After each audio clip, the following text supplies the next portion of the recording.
Hey everyone, it's Kimberly Mosby. I'm your host for the Radical Truth Summit. And in this episode, you're going to hear from this amazing individual. He is a Russian born and educated Len Ber, MD.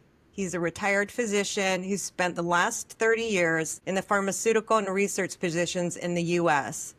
In 2020, he was diagnosed with Havana Syndrome by the same group of physicians at the University of Miami who diagnosed the original Havana Syndrome cohort and using the same diagnostic criteria. Dr. Ber is medically retired and is on disability due to Havana Syndrome. He is a global medical leader and a board member for the nonprofit organization Targeted Justice. Welcome, Dr. Len Ber.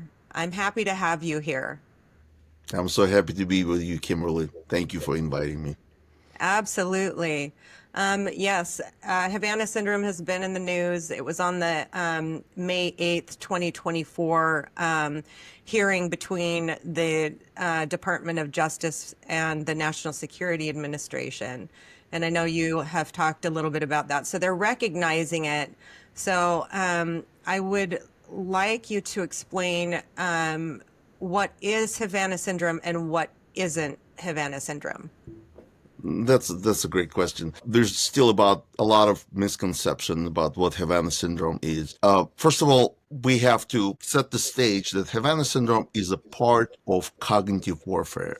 There's been a lot of talk about cognitive warfare, and people are very confused what it is and how it's done. Well, Havana syndrome is probably the most destructive form of cognitive warfare because it attacks the brain of an individual and degrades it and induces incapacitation in the moment through the attacks. So Havana syndrome as a term has been criticized, and the US government suggested using anomalous health incidents for the attacks of the Havana syndrome. But I think in the sort of verbal landscape of the American public, Havana syndrome is probably acceptable, and they know what it is. So just like the diplomats in the Cuba and all over the world, and this is what the U.S. government recognizes in diplomats and spies and federal employees, attacks are happening in U.S. civilians on U.S. soil. So let me tell you what these attacks look like. Okay. They have a sudden onset. It starts with the sensation of sound, not the actual sound, just the sensation in your brain of sound, and for a sensory phenomenon known as buffeting. And buffeting is a new term to a lot of medical practitioners, and they sort of don't have a point of reference for it. It is as if your brain and body and torso are vibrating. You can't see this vibration. It's not like epilepsy. You can have myoclonic jerks, like this sort of muscle contractions if they crank up the power. But typically, it's just the sensation of vibration. And it's so uncomfortable. People can't, patients, victims can vocalize. Like, if the attack is intense, literally people get into a fetal position and scream because this vibrating pressure is so uncomfortable. And it's really not, it's a pressure pain. It's not pain because it hits different receptors in the brain. This is why, for example, opioid would not help with this kind of pain. It just Yeah. works through different receptors. So this is the first, what they call a core characteristic of the anomalous health incidents of the cancer, of the actual attacks. So sudden onset, sound, and it can be a different sound, and or vibration, buffeting. This is the first one. And the second set of core characteristic is the simultaneous onset of balance issue. People lose equilibrium, Like can't stay, vertigo. right? Like vertigo, Okay. but it's a from a subjective point, it's slightly different for vertigo, but vertigo is the acceptable term. Okay. And there could be emotional, sort of a sense of aggravation, sense of doom or something. It hits because brain is also an organ where we produce our emotions. So emotions are affected. And cognitively, what I call a cognitive meltdown. You basically you can't speak, you can't maintain balance. It's hard to think. It's literally pains you to think during the attack. And it can last up to like from 15 minutes to the longest I've had is almost 2 hours. And a different intensity and everything. So we went through the first characteristic was sudden onset and vibration and simultaneously occurring vertigo, cognitive meltdown. And then the third one is that this phenomenon has directionality. So, for example, if you experience sound, you can always tell which direction it's coming from. Okay. And pain sometimes is just more on one side of the head, and that also contributes to the sense of direction. So that's the third. And the fourth is that there are no medical or pre-existing or environmental conditions that can cause. In fact, this combination has been called by the intelligence community's scientific assessment of 2022. It has been called unique and never seen before medical and neurological condition. So it's a novel constellation of symptoms. So these four characteristics, if you have them, that's Havana syndrome. Okay. People are trying to expand it, and I understand that some of the attacks are low intensity, a longer duration, and it might be a subset of Havana syndrome. But because we have specific diagnostic criteria that were used and sort of created based on that homogeneous group of patients from Havana, Cuba, the 25 undisputed patients of the Havana syndrome that the intelligence community still says there's no other explanation. There's it's a novel. We've never seen it before, and not only the symptoms are unique, and the findings are unique. And the findings are that you basically have these neurological signs of concussion. So, for example, your eye convergence suffers, your smooth pursuit. These are typical signs of concussion, but there's no concussion, right? So, how can it be a form of brain injury? Well, the vestibular tests are so abnormal that they constitute injury to the brain, injury to the vestibular organs in the brain. And the reason the vestibular organs are so impaired and damaged, the damage is permanent, is because these vestibular system organs are literally this little sack of fluids. And if you ever put anything in the microwave, you Yeah. know that the liquid will heat first because Yeah. the molecules can rub against each other. If it's a solid structure, it is hard to make this molecule move, and it requires more energy. But those liquids get hit first. So behind all these symptoms and findings, and there are also findings on the brain scans, etc. But the Yeah. core diagnosis is based on these four characteristic vestibular and neurological findings. So they're basically microwaving your brain, you know? Right. Yeah. But your microwave creates a continuous wave. The fact that you have this sensation of buffeting, sensation of vibration, is because these are not continuous. This is not like your Wi-Fi. These are high energy, super short, like milliseconds, nanoseconds, high power electromagnetic pulses. So this is different. This is how we know that this is an intentional attack, because the pulses, this kind of designer sort of energy is not found in our environment. Yeah. There are people with electromagnetic hypersensitivity, and this is a different kind of sensitivity, which is a real. Yep. Absolutely, there's actually, we now know that there's a genetic component to it, so it's going to be recognized widely, even though currently medical profession it Deny doesn't, it. Yeah. it denies it. Yeah. They But deny it. Yeah. it's the electromagnetic hypersensitivity to continuous, or even if it's pulse and not that high energy. The Havana syndrome attacks are because the electromagnetic pulses are super short and very high energy. We're talking like gigawatts per pulse.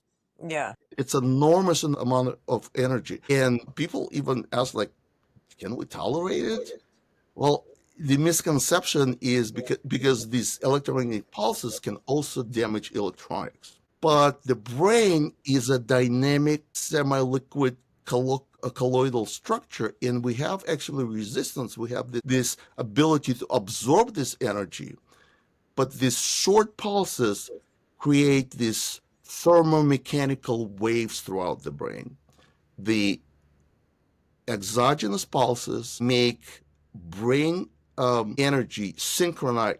The brain gets synchronized to these exogenous pulses, and that's called brain entrainment or brain coupling or brain synchronization. Medical profession is absolutely clueless about this. This is why in the beginning, when I started my activism, the first thing I did, I wrote the article called "The Inadequacy of an Average Physician Mindset in the Era of Neuroweapons." That was like an opening act. Okay.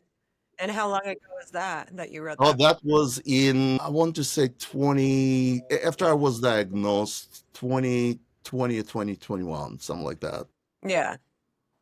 And so to to finish answering your question, what it is, this is what it Yeah. is, and what it is not is there's a narrative in the among people affected by this that I can diagnose Havana syndrome by detecting implants in my brain. And it's just not a part of Havana syndrome diagnosis. We have diagnostic criteria. We publish diagnostic criteria on Substack, on our website. We maintain civilian registry. But the radio frequency scans don't really contribute to the diagnosis. What the radio frequency scans do is they say, okay, we detect these radio frequency fields Hmm. around your brain. And but that the sensors might be a part of the precise targeting of the brain, but the causal mechanism, and there's a consensus between the academia and the intelligence community, there's a consensus that these attacks are called by directed or directable high energy electromagnetic pulses Yeah. in most likely in the microwave range. Yeah. So the Or weapons. pulse, yep. Weapons. So these scope of what's causing it, like the mechanisms, the electromagnetic pulse, the source of these electromagnetic pulses is a different conversation. So just like different pharmaceutical drugs can be delivered via different avenues, this energy can be delivered from a variety of sources. All right, so I think that answers the question what Havana Yeah. syndrome is and what Havana syndrome is not. Isn't. Uh-huh. So how do you know if you might have, how do you know if you might have Havana syndrome? Like, did you already touch on those? But it's just the first part of it, the subjective experience, the to really confirm that you have these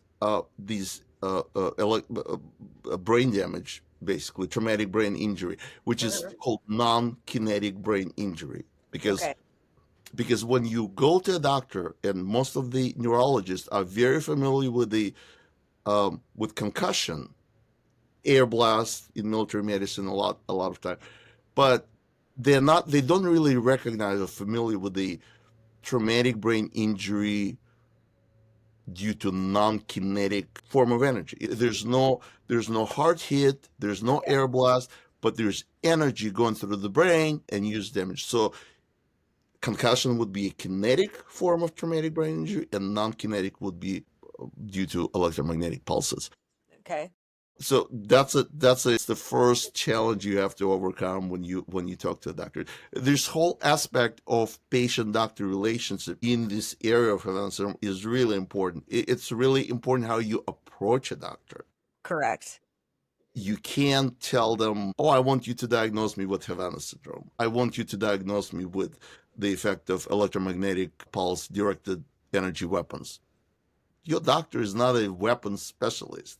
But Yeah. what you can ask them is to tell them your symptoms, and then please consider the biological effects of electromagnetic pulses, please include it into your differential diagnosis.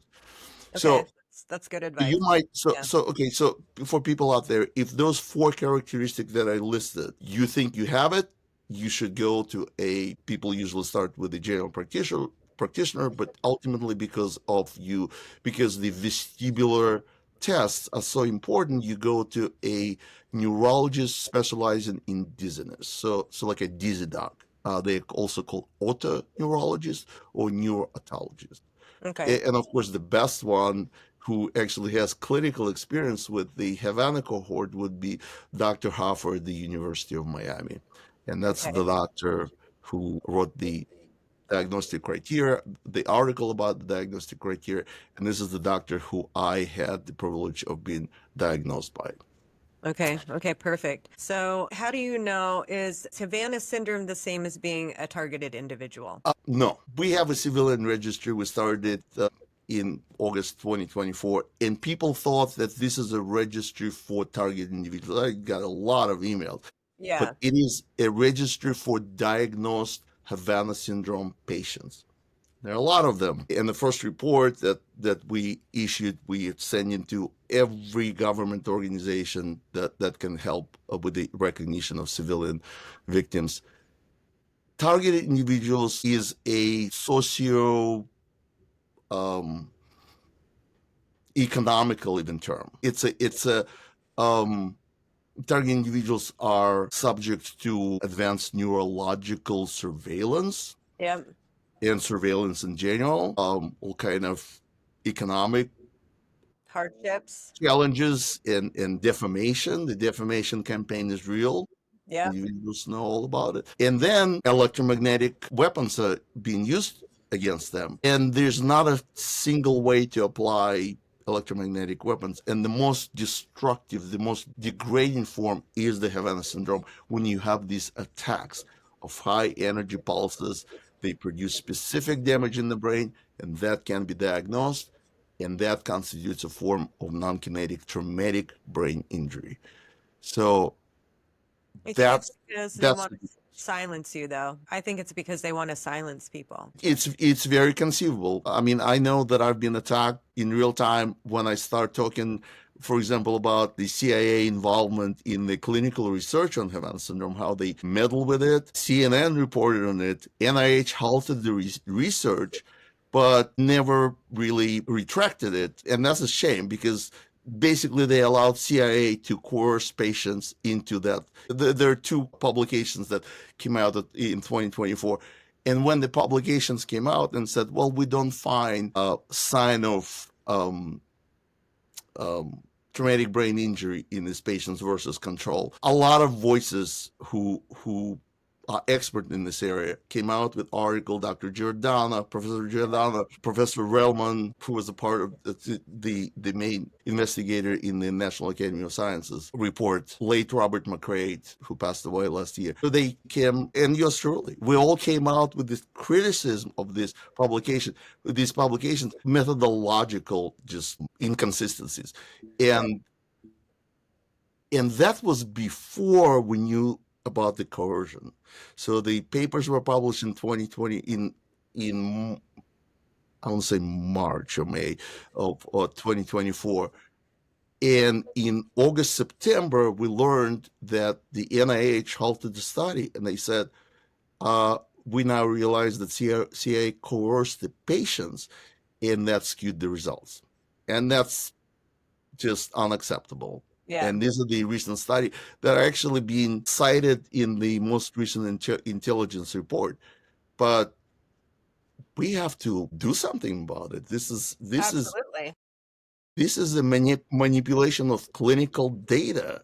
We have to retract this study. Yeah, I agree. Like, there's so much nefarious, sick and twisted stuff going on that it's really hard to keep up with it. It's like a full-time job educating yourself on all of this stuff. So hopefully, with these interviews, we'll wake up some of the masses, hopefully on a larger scale. My other question is, how can Savannah syndrome be diagnosed? No, I already asked that one. Okay. Does USG recognize Havana syndrome in civilians, and what are the challenges to that? Yeah. So this is a huge problem. The government accountability report in 2024 came out, examined the DoD maintained AHI um, uh, registry, and they said that there were 334 patients, including 15 children, and about 40% of them were attacked domestically. These are federal employees and their dependents who received medical help due to AHIs, anomalous health incidents. And absolutely no reporting has been done about the civilian victims. And we think that the USG, the US government, is resisting the idea because these are military grade weapons, Yeah. and military and use of military weapons against civilians is a war crime. So they are really resisting the idea that the regular civilians are also victims of Havana syndrome. And it is an undeniable fact.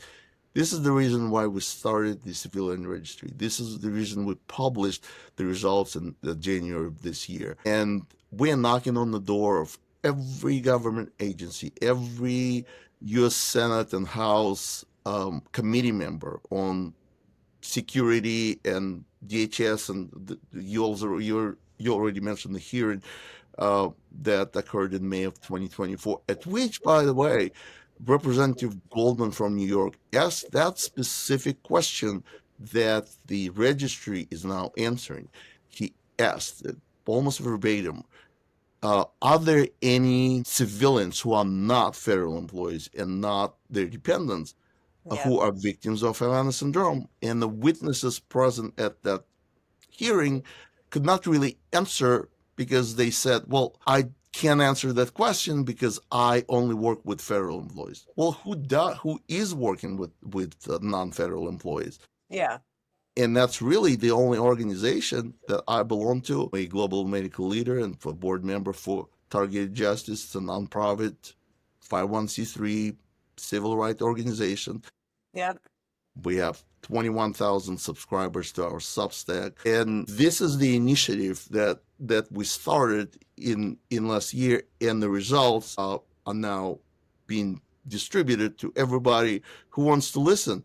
The US government simply must acknowledge that Yes. we have civilian victims. And these are diagnosed patients. These are not people who claim they have Havana syndrome. They are diagnosed using the same criteria as um, those Havana syndrome patients, Yeah. and often diagnosed by the same physicians. So it's just an undisputed, uncontrovertible fact that we just have to push and break that ceiling and get the acknowledgement and recognition, and that should really change the conversation, because any American, and there are also people worldwide, but we're talking about in the United States, any U.S. resident, including children, are Yeah. being victims, and Yeah. you might be next. This is why this issue is not only about targeted community.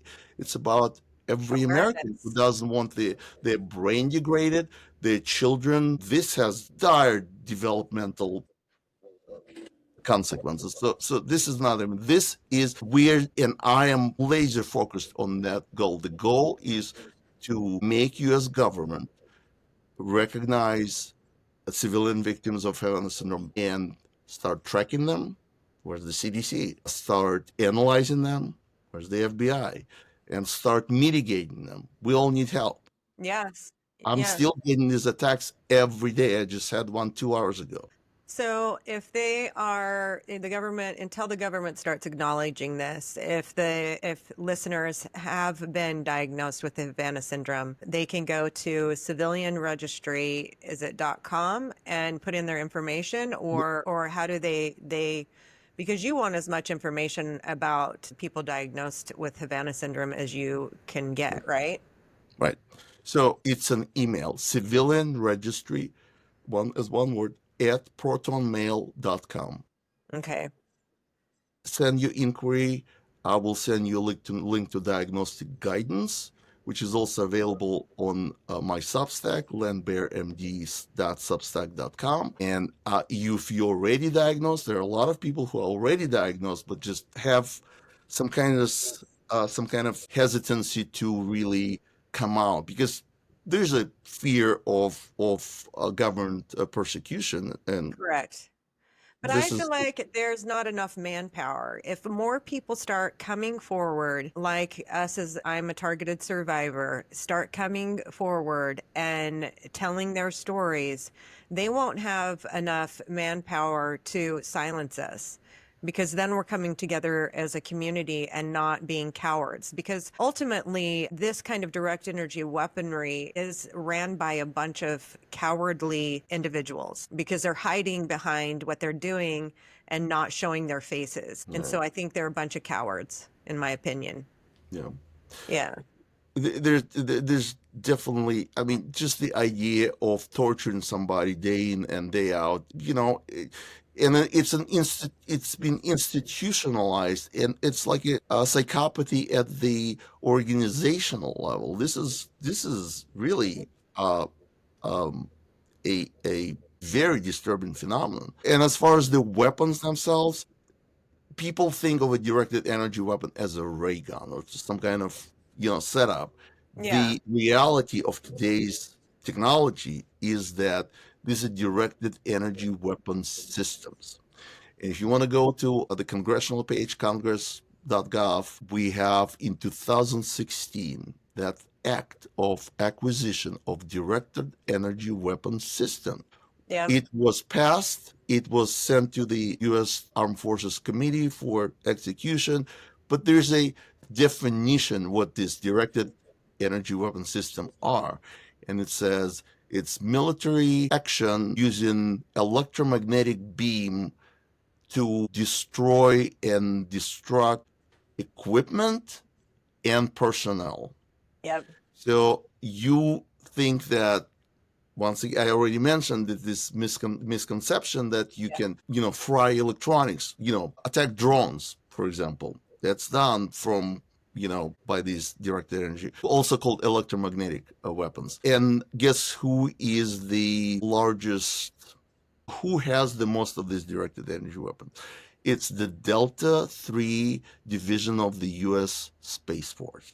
Wow. So systems mean that it's not a single weapon.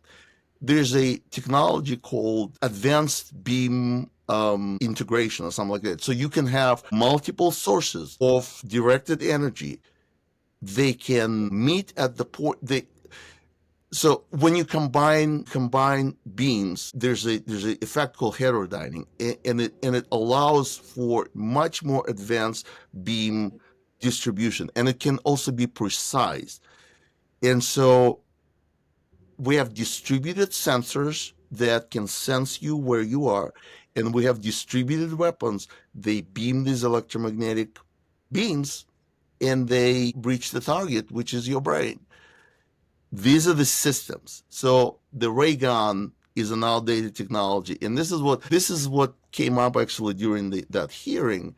Yeah. That there was an investigation by a journalist, and they look at the location of the Russian agents and the locations of the anomalous health incidents, and they said only in 4 cases we got the geolocation match. Okay. And that's based on the presumption that you have to be in the vicinity of the attack to launch the attack. None of these geolocation matches were obtained for uh, Havana, Cuba. So we still don't know. They didn't find any weapons in the vicinity. Where are they coming from? Well, we have to look beyond a ray gun or beyond a So I was listening to an interview with Dr. James Giordano about Havana Syndrome, and he said it could have been as much as them using like a plug-in bug repeller, those things that you plug into the electrical outlet they could have used that to give off the signal to the people to cause them to have Havana syndrome. Those, we've used bug repellers for a while, and we really did not make a connection. What he's talking about is that the principle of these energy sources are similar to the bug repellents, Okay. electromagnetic pulses, Yeah. but the source can be local, can be remote. If it's a local source, the energy requirements are actually quite high. This is still a gray area, and the reason it is a gray area because information about this weaponry and information about these sources and the results of these investigations are classified, Right. Of so we course. can't make up. And by the way, what is also classified are method of detection. The pulse modulated pulse energy detection is quite hard actually, because most of our detectors are designed for the continuous electromagnetic energy, and it's not. Yeah. So there are complications, and the detection methods are not in any of these reports are totally classified. They're black pages with black blocks all over the report, so we don't know. And there is a reason for that. They don't want us to detect, us to know how to detect, and they don't want us to know what the sources might be. Correct, because they're going to take it to the skiff and they're going to discuss it in private without telling the people that they're doing uh, torture, basically, against civilians. Which we need to have Nuremberg 2.0, in my opinion. Like, this stuff needs to stop immediately. So, what do you think the future holds for civilian victims of Havana syndrome? Recognition. We gonna keep knocking on the doors, keep talking to the elected officials, keep talking to the intelligence agency, the health agencies, and we will convince them, and we will get U.S. government recognition. And I think that will change the conversation. And if you are like a target individual, but you are not diagnosed with Havana syndrome because you don't have that kind of electromagnetic attack, that specific kind of electromagnetic attack, it will benefit you, because then we will have diagnosed patients, and we will investigate every aspect. Are these people on the terror screen database? And we had a whole lawsuit based on that, which was Yep. completely Dismissed. dismissed. And Yep. there are things that happen in lawsuit that are criminal, plainly criminal. But that it's still a legal theory that we have, and it hasn't been disproven that target individuals are in that terror screen database. Now it's called Threat Screen Center database, in specific handling categories, and they're category 3 and 4. When you encounter police, they screen you, apply a license plate and your name and everything to get a match with the formerly terrorist screen database. And if you have a match, there's a whole instruction how to act. These categories used to be called non-investigative subjects. So you don't interfere, you don't arrest them, you just look around and look for anything suspicious and report it to the FBI. Yeah. Which the majority of us as targeted survivors or targeted individuals, if they're still stuck in the mode where they can't get past to be a survivor, some of us are on that list at the Fusion Center, which is also linked to some of the gang stalking and harassment. Yeah. So, wow, Dr. Len Ber, that was absolutely incredible. And thank you so much for being a part of the Radical Truth Summit. I appreciate you and your commitment to sharing your knowledge with other people. Uh, Is there if anything else that you'd Yeah, like to I'm say? sorry. Okay. I'm sorry. Yeah, no, go ahead. There's one more thing I really want to say out loud for the Okay, audience. perfect. Targeted Justice is a nonprofit organization that needs your support, and has been a lot of defamation about Targeted Justice, completely baseless. There's no when you ask why, there's all kind of rumors and insinuations, and it's simply not true. Don't listen to the rumors and gossips. because defamation, if you're a target individual, you Yeah, know that defamation has been weaponized against you. So when absolutely. something like that happened to people that care for your interests, that promote your agenda, we are fighting for the recognition at the every level of government. Look at not what's been said about these people, but look at what they are doing. And we are Exactly. struggling to maintain credibility because the defamation campaign has been absolutely brutal. So just It's reflect. probably brought from the inside. I mean, they're probably doing that on purpose. And what the targeted community needs to realize is that we need to be coming together as a community, and we need to stop letting them do this to us. Because just like they spew propaganda on the television, that's a government thing. Then they're spewing propaganda to turn the targeted community against each other. So I 100% agree with you, Len. I Thank you. agree. Yeah. Thank you, Kimberly. You've been a great audience. You asked all the right questions.